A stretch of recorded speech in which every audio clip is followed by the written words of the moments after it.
To tipi, il va bon nan bobo. Il va ba ou?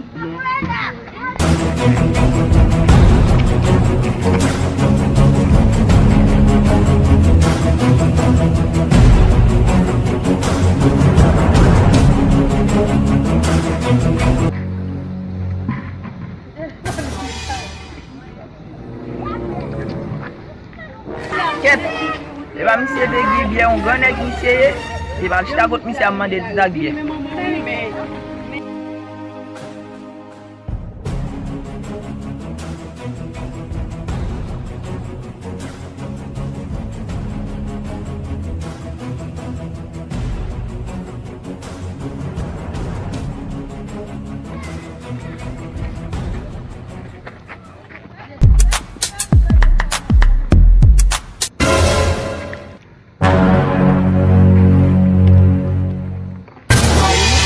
Kamu nak bukti kau ni barang.